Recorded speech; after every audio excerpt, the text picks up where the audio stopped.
Ester 3. Muslihat Haman untuk memunahkan orang Yahudi. Sesudah peristiwa-peristiwa ini, maka Haman bin Hamedata orang Agag dikaruniailah kebesaran oleh Raja Ahasweros, dan pangkatnya dinaikkan serta kedudukannya ditetapkan di atas semua pembesar yang ada di hadapan Baginda.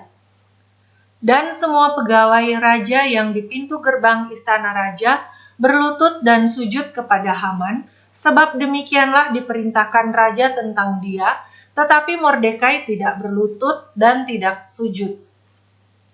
Maka para pegawai raja yang di pintu gerbang istana raja berkata kepada Mordekai, "Mengapa engkau melanggar perintah raja?" Setelah mereka menegur dia berhari-hari dengan tidak didengarkannya juga, maka hal itu diberitahukan merekalah kepada Haman untuk melihat apakah sikap Mordekai itu dapat tetap, sebab ia telah menceritakan kepada mereka bahwa ia orang Yahudi.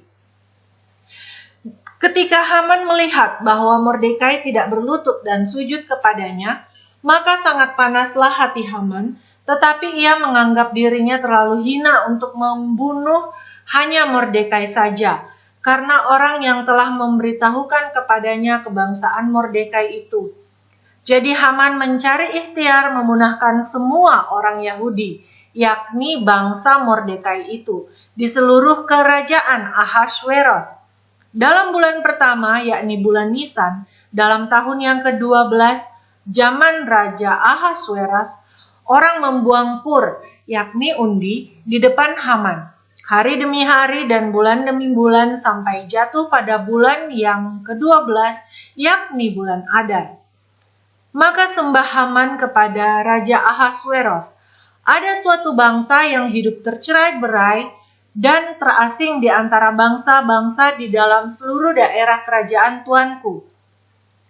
Dan hukum mereka berlainan dengan hukum segala bangsa, dan hukum raja tidak dilakukan mereka, sehingga tidak patut bagi raja membiarkan mereka leluasa. Jikalau baik pada pemandangan raja, hendaklah dikeluarkan surat titah untuk membinasakan mereka.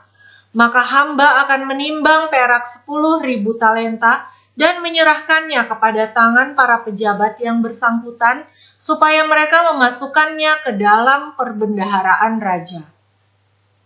Maka raja mencabut cincin meterainya dari jarinya, lalu diserahkannya kepada Haman bin Hamedata, orang Agag, seteru orang Yahudi itu. Kemudian titah raja kepada Haman, "Perak itu terserah kepadamu, juga bangsa itu untuk kau perlakukan seperti yang kau pandang baik." Maka dalam bulan yang pertama pada hari yang ke-13 dipanggillah para panitera raja, lalu sesuai dengan segala yang diperintahkan Haman, ditulislah surat kepada wakil-wakil raja, kepada setiap bupati yang menguasai daerah dan kepada setiap pembesar bangsa, yakni kepada tiap-tiap daerah menurut tulisannya dan kepada tiap-tiap bangsa menurut bahasanya. Surat itu ditulis atas nama Raja Ahasweros dan dimeterai dengan cincin meterai raja. Surat-surat itu dikirimkan dengan perantaraan pesuruh-pesuruh cepat ke segala daerah kerajaan, supaya dipunahkan, dibunuh, dan dibinasakan semua orang Yahudi daripada yang muda sampai kepada yang tua, bahkan anak-anak dan perempuan-perempuan pada satu hari juga, pada tanggal 13 bulan yang ke-12, yakni bulan Adar, dan supaya dirampas harta milik mereka.